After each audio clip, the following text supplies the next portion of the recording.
I want to bring in Larry Shover, who's going to help us make sense of it. He's the Chief Investment Officer at SFG Alternatives. Great to see you, Larry. Thank you. As always. Again, something about your timing, man. Every time there's red on the board. But I'll tell you what, once again, it's a day in which we see those bonds strengthening, as we've been talking about. But let's bring in the rest of our guys here. We got Scott Connor, Director of Education at TD Ameritrade, and Sean Cruz bringing it home for us, contributor across the network. Larry, let's start with the news that we began with this morning, just kind of work our way through this day. First was the employment report. What did you see when you saw those numbers come through before the market started getting wild? Really nothing. I mean, I don't think it changed the narrative. I mean, just keep in mind that the revisions were positive. I think for February, we had expecting wages to increase by 0.3%. Remember the big miss we had last month and what that did to the market? The month-over-month number hit right at that 0.3. Yeah. As did the year-over-year, 2.7. Yep.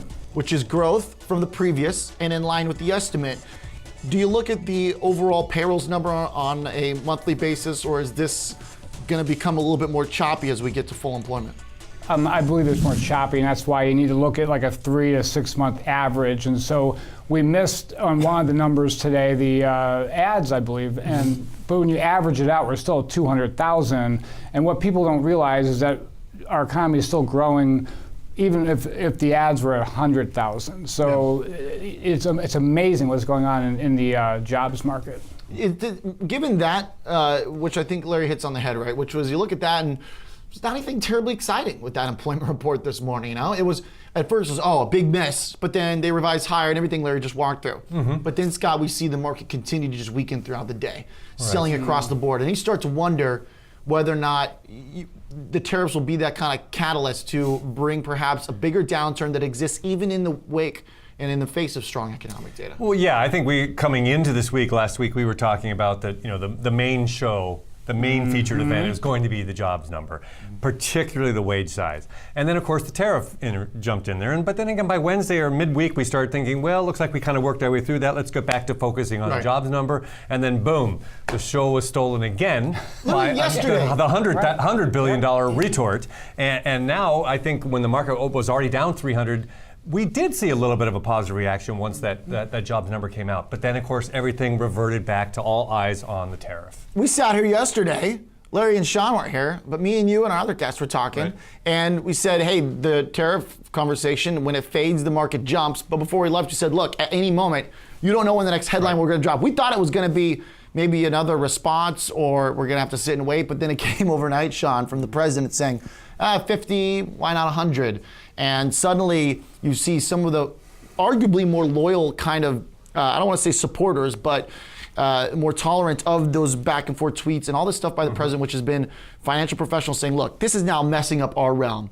You know, you want to deal with these different political items, fine, but when you're talking about trade and tariffs, this is a direct impact on markets. And suddenly you get a lot of chop and you get a lot of volatility. I think so, and I think this is what I would expect is that they know they're both going to have to go to the negotiating table at some point, and when they go there, they both want to make sure that the other guy doesn't have more in terms of what they can play than they do. So you're going to see both of them go back and forth and try and go to the table like, look, you really have to work with me, because if you don't, here's everything I can do. So I think it'll be a lot of just a lot of strong rhetoric, saber rattling going into it. But I think when you actually get the negotiations, which aren't going to be done for, I would expect at least we're looking at months before you actually get those negotiations done, that's when I think you'll see what the actual response and then what the real fallout to markets is going to be. Right now, this is just uncertainty. This isn't any actual growth being taken out of the market because we don't know what it's going to be yet. Yeah, and I think part of the fallout from all this is seeing how fast, or the compression of time now between these events. It used to take much longer for things to play out, but now I think with Twitter and social media, I think it's just added, fanned the flames of people getting out and being the first person to get, news out there, whether it's thought through or not. Just get it out there and be the first, right? You attract the eyes.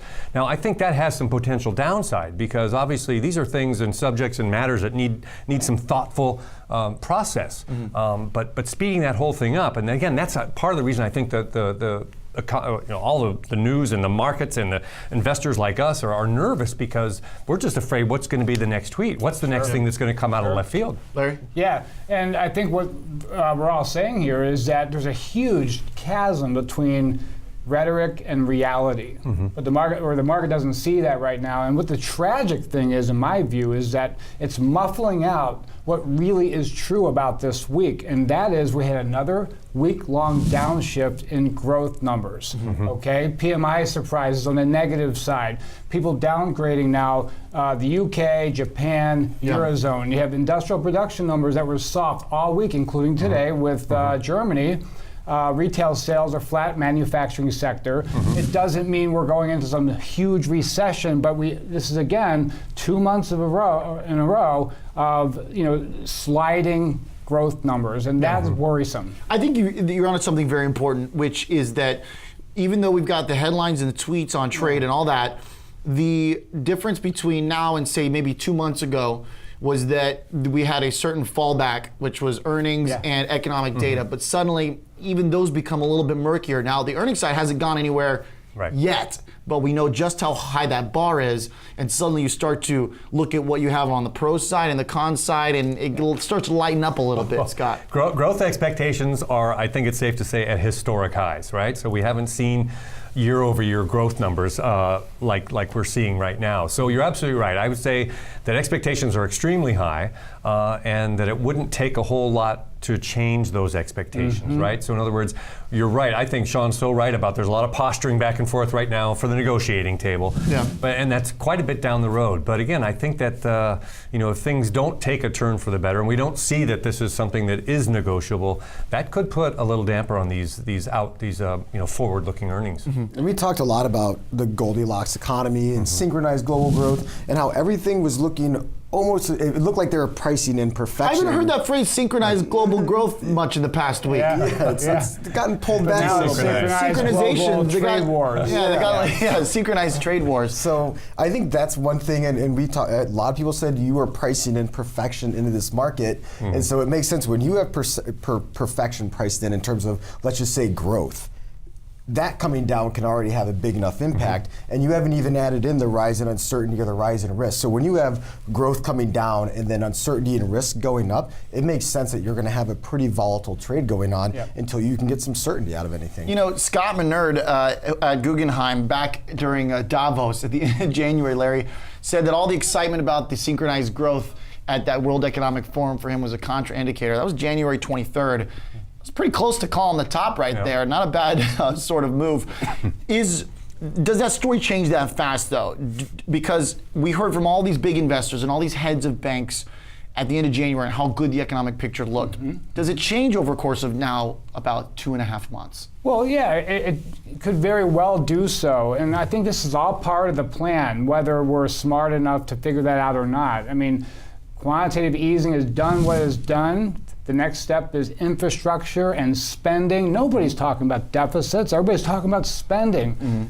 And the next one, if you look at history, it's happened all the time. It's about protectionism, trade tariffs, and that ultimately is going to result in inflation somewhere down the road and worse things than that, actually. Yeah, and I think the markets right now, you just talk about whether or not it's just the actual growth was being correctly priced in. But if you look at sentiment, and when you have a lot of sentiment driving any sort of a rally, and it could be anything in life, when sentiment shifts, sentiment can definitely shift very, very quickly. And if that sentiment really starts flowing into people's perceptions and outlook for the markets, then you could see, I think we're already seeing the impact of volatility. But I think you could really see markets have a little bit more trouble. I would say a lot of those sentiment numbers, though, both from consumers and the investment survey in the past couple weeks, they've largely held on pretty well. I mean, they might not have hit the exact expectation, but they're still elevated. And maybe that's going to be the next sort of important indicator, I think, maybe is what you're looking at. They're starting to crack a little bit, and I think in the last survey of leading indicators, you saw that stock market volatility was actually one thing that kind of hit that number a little bit. And so when you want to talk about wealth effects and strong stock market, it's always going up. That makes a more confident consumer. Now you're not seeing your portfolios go up and up and up. Now you're starting to have a little bit of that psychological perception of maybe I need to just dial back my spending where across the board, Yeah, because yeah. I don't know Right. what my portfolio is going to look like next month. Yeah, that's true. And it doesn't take a lot for this to hold back a little bit like that. I mean, how long did it take for us to finally see consumers get going? I remember back in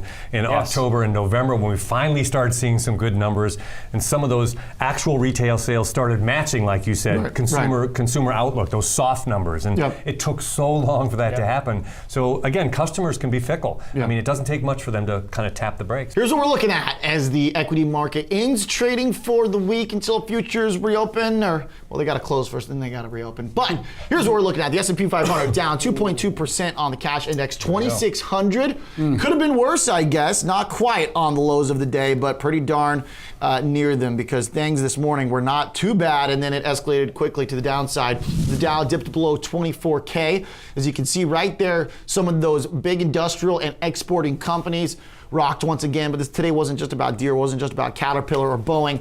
It was losses across the board. Tech companies, financials getting hit as those bond yields continued to move back lower after 2 days of gains in yields. I want to talk about that and a little bit more with Larry Shover. He's the Chief Investment Officer of SFG Alternatives. Still with us as well is Scott Connor and Sean Cruz. Guys, let's wrap things up here for this week. We got 15 minutes to go through a lot. Okay. Larry, let's start off on the bond front, because we haven't really hit it yet in this conversation. And again, every time you're here, we talk about the story that was 2 months ago. We talked to us, said, look, bond yields are not going to move as quickly to the upside as we thought. Then we got 2 days yesterday where they kind of started to creep back, but today, boy, that buyer came back in. It came back in pretty big time. Yeah, but it's still higher than it was at the low on Monday. That's what's so troubling or so confusing about the market. You have the dollar index that's unchanged on the week. You have the treasuries at, up maybe 3 basis points from the low on Monday, and you have the stock market's, 5% peak to trough. So that being said, I think, when you look at macro fundamentals, it would suggest that the 10-year yield should be somewhere between 330 and 350.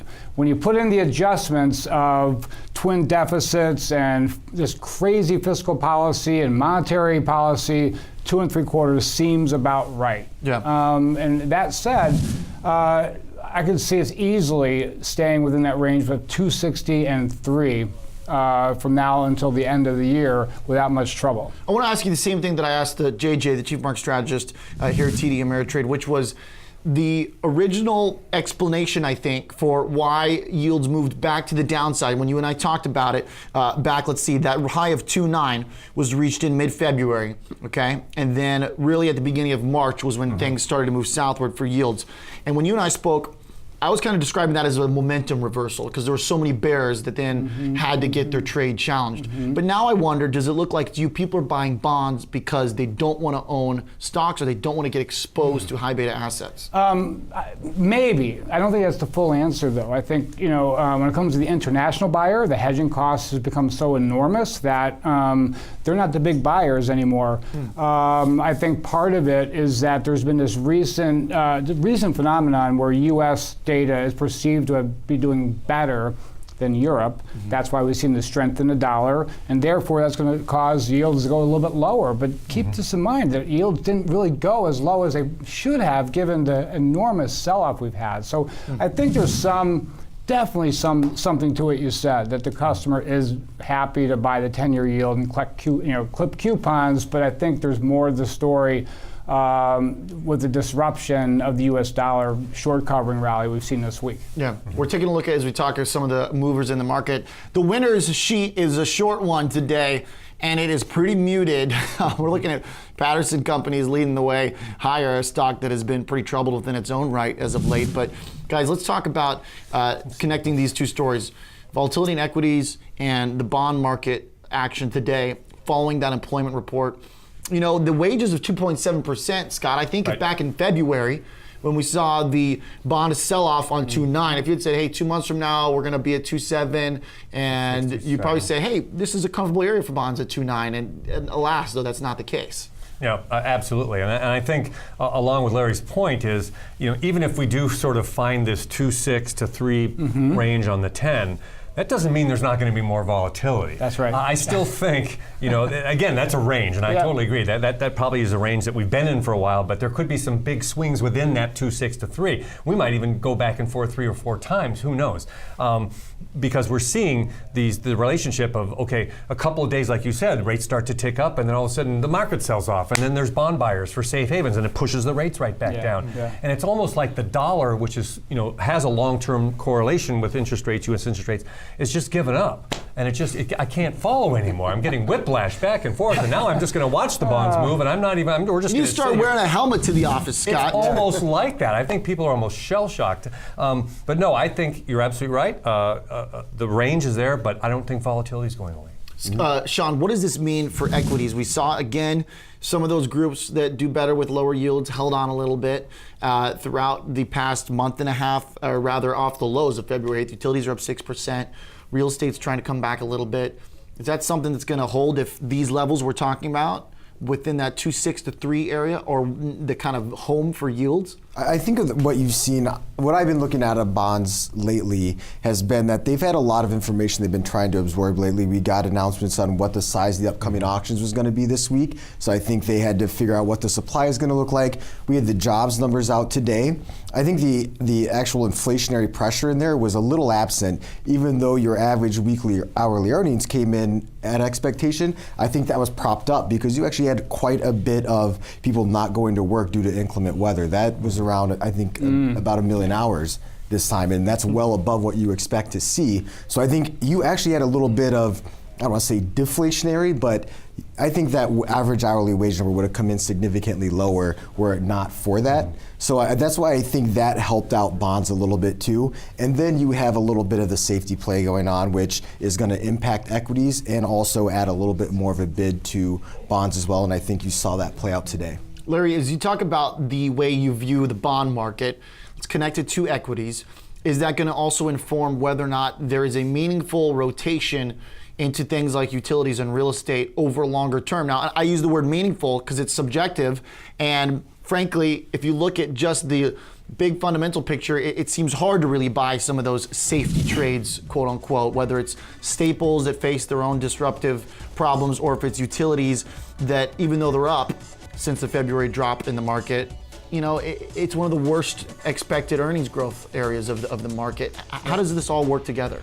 Well, I don't think it's going to work together going forward, and that's the problem. It's something I've meant before, or talked about before, that I really believe that mean reversion as we know it is gone. So anybody who's in the sector rotation as a job, like they're always moving from one sector to the other sector, it's going to be really, really hard. I'm not saying it's impossible, just harder. And the way I follow stocks is much different, and I think it's more proven over time, and especially going forwards. I don't believe mean reversion's here to stay. So what does that mean for an investor trying to figure out where to go on a day when things are down 2%? To be careful before they look to some of these other groups, or what? No, what I think you should do is look at quality growth, and to me what that means is find companies with high return on equity without thinning margins, without using leverage. It's really important. And also just follow the themes, what's going on. The companies that are taking advantage of the declining value of a human being, or those that are augmenting human beings. There's a lot of companies that do that.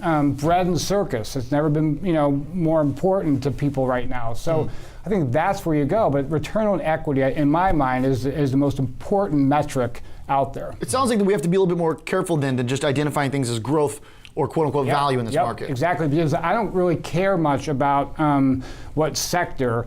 I do really heavily invest in human disruption, so therefore I am a little bit more heavily weighted in tech than I'd like to be, but they're the ones that are disrupting. Amazon's disrupting the economy. It's going to continue to do so because I don't think Congress has the intellectual stamina to stop it or even understand what they're actually trying to accomplish. So therefore, I don't really care about sectors. I look more at themes. And I think it's a little bit more of an interesting play too on what people talk about investment and capital deepening in the U.S. now that you've got the tax benefits coming out there.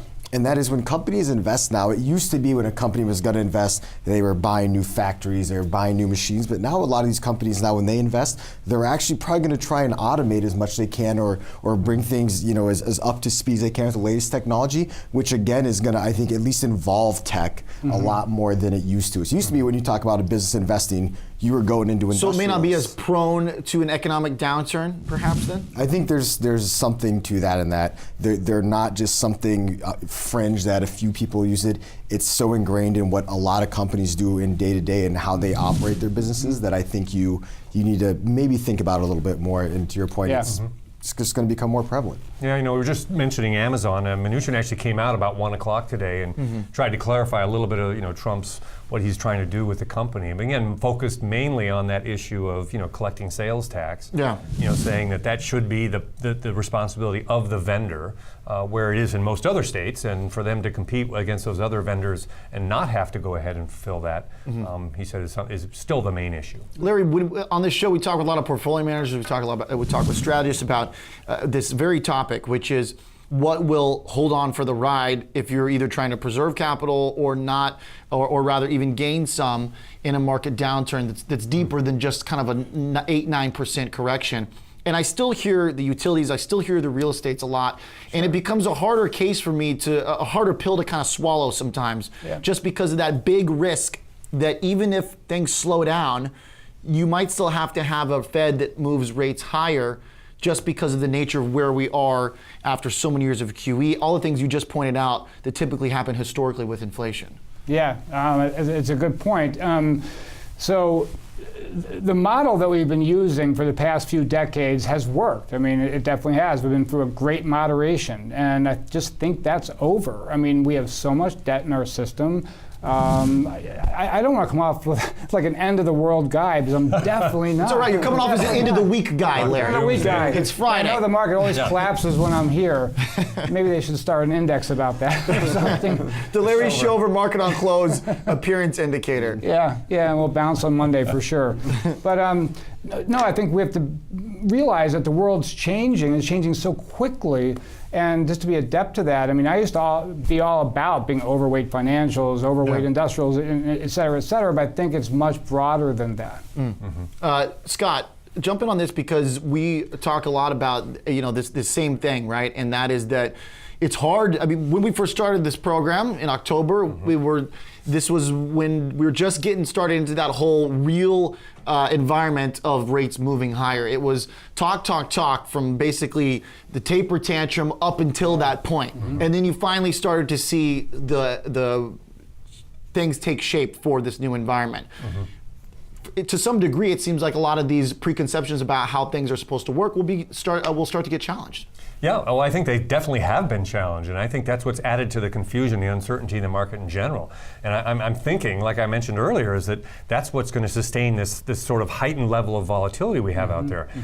People are used to seeing these correlations that we can kind of rely on. It's almost like a security blanket, if you will. And when all of a sudden those correlations start to go away and start moving in opposite directions, the basis and the groundwork that you found your principles and your decisions on are shaky. That just kind of makes you really wonder, am I in the right place? Should I be maybe taking risk off right now? Should I be looking at protective positions for my, after a 9-year gain? I mean, it certainly makes sense from an investor standpoint. I think you'd at least want to start thinking about moving into some lower beta, and that is, I've been along for a great ride since the recession. My portfolio, which at that time I was wondering if I was ever going to be able to retire, it's made a comeback and then some since then. And I think it makes sense that, okay, clearly that party is over, because we're just seeing that volatility enter back in the market. We're seeing that VIX just hover around the 20 handle, and I don't think it's really going to be we did see the VIX pop over the past couple of years, but it quickly came back down. And we're looking at it hovering at these levels. I don't think there's going to be anything that's really going to knock it back down again. So I think if you're an investor looking at that, you're saying, you know what, I'm just going to at least lower some exposure here at this point. Yeah. To combine all this, because that's the big question people are trying to answer. But what I wonder is, Larry, what will that low beta be? Because as we're talking about here, he said it, not me. Right? Is because some of those, as we were just coming back to, it's the same point, right? And it's circular for a reason, because you are now in this environment where what might have been low beta in the past may not be the same thing here. Exactly. And I love Sean's point, is that when he was saying it, I'm like, well, where is that? I mean, I said yesterday, and I didn't mean, it wasn't really offhanded, I just said there was no place to hide right now. And I think that's going to last for a little bit longer. I need to know that, and I do know that. I run a commodities fund. I'm supposed to be a place that you hide when everything else is doing poorly, just because we're a divergent strategy as opposed to convergence, which is the stock and bonds, right? And so to find low beta that's going to work in this environment, that's really tough to do. And I think for me, this is like an old school answer, but I think it's cash, because cash does have optionality. And people don't realize that, but it actually has optionality. And so when things get so crazily cheap, that cash was worth more, right? So. Well, I think that could even be what drives some of the, cash, or I definitely agree with you on cash. It's easy to, or presumably easy to get in and out of there. But I think at some point, as if you just continue, we see this just maintain these volatile swings.